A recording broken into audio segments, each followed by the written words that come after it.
What's up, guys? Just wrapping up wild card weekend. We had four games. Just going over my pick'ems. I went 4 for 4 on pick'ems, and then the one spread I gave out hit. So the pick'ems that I said is what actually exactly what happened. Ravens win, Niners win, Lions win, and I had the upset. I said the Chiefs would win, and the Chiefs did win. And the spread I gave out was Chiefs +3, so obviously they won outright. So everything I said was good.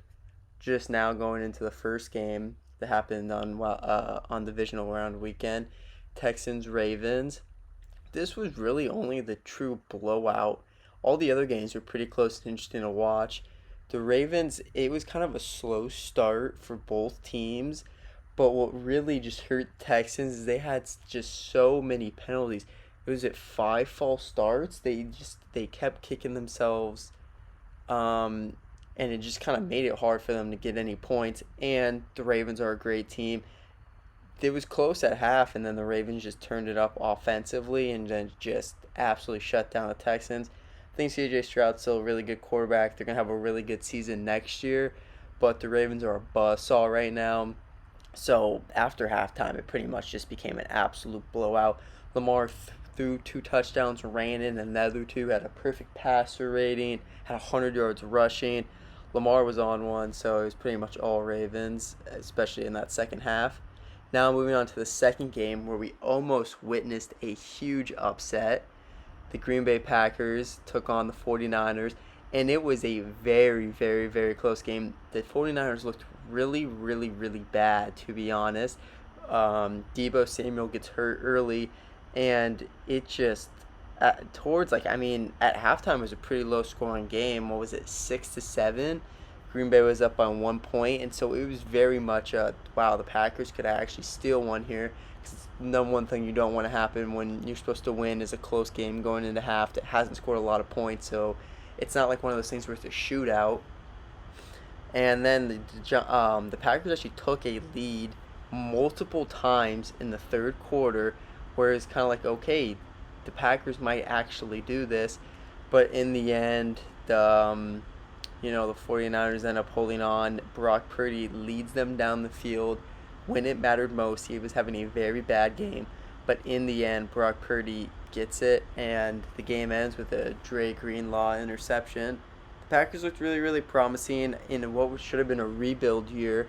They make it all the way to the divisional round and put up a really good fight with the 49ers. Some thought they deserved to win that game. That's definitely possible, but when it mattered most, Brock Purdy went down the field and led them to the drive. So the upset was averted there. Now moving on to Sunday, the first game on Sunday, Buccaneers Lions. This was overall a pretty good game. It was very, very even. Just looking at the scores here, it was tied 3-3 after the first. Both of them scored seven in the second. So at half, it's tied 10-10. Then you're just looking third quarter again. They both scored a touchdown. So it's 17-17 going into that fourth quarter. Just a really, really close game. And then that's when the Lions kind of pulled away. The the big one was the Jahmyr Gibbs 31-yard touchdown run that kind of just blew the whole thing open. And then they get a stop. Monroe goes down and gets the touchdown. The Buccaneers did try to come back towards the end there with the Mike Evans touchdown. And then there was that huge, interesting thing where they could have. It looked like the Lions were just going to knee it out for the win. And then all of a sudden you start to do the math on it and you realize that the Buccaneers could have used their last time out and then forced the Lions to go kick a field goal. Like, what was it, a 45-yard field goal? And they still would have had like 40 seconds left, say that the Lions missed the field goal. So that was something that's interesting that might draw some criticism, is people realized that the Buccaneers actually could have extended that game, but the coach then said, "Oh, it didn't matter. We just wanted to put ourselves out of the misery we were going to lose."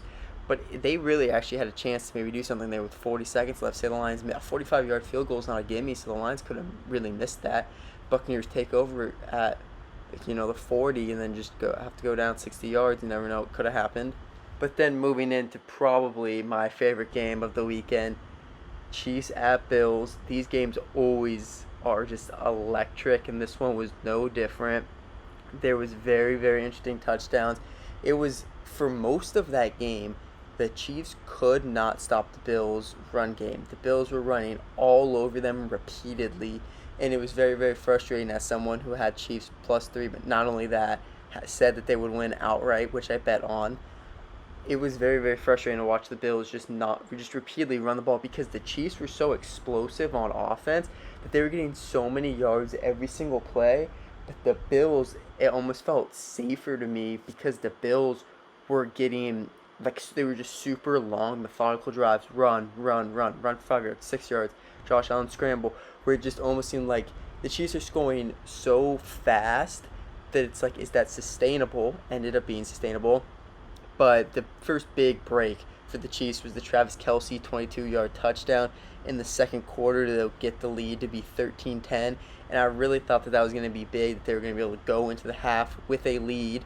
But then again, right before half, about 30 seconds left, they let Josh Allen go scramble for his second touchdown so that the Bills took the lead. But early in the third quarter, Travis Kelce caught his second touchdown. And that's when I started to feel like, okay, like the Chiefs are not going to be able to get stopped on offense. The Chiefs are rolling offensively. Even if the Bills keep running the ball, I still feel good that the Chiefs are going to be able to continue to score. The Bills answered late in the third to make it 24-20 them. But then right at the start of that fourth quarter, Pacheco scored that touchdown run to make it 27-24. And then that's kind of when the offense is almost like stalled out of it. They had the Mecole Hardman almost scoring again. Gets the rule that I think should be taken out, where he tries to reach over to maybe get the touchdown. The ball gets hit out to fumble outside of the end zone, so then it ends up being a touchback. But then, for what was pretty much the offense is just rolling, kind of slowed down in the fourth quarter after that Mecole fumble out of the back of the end zone.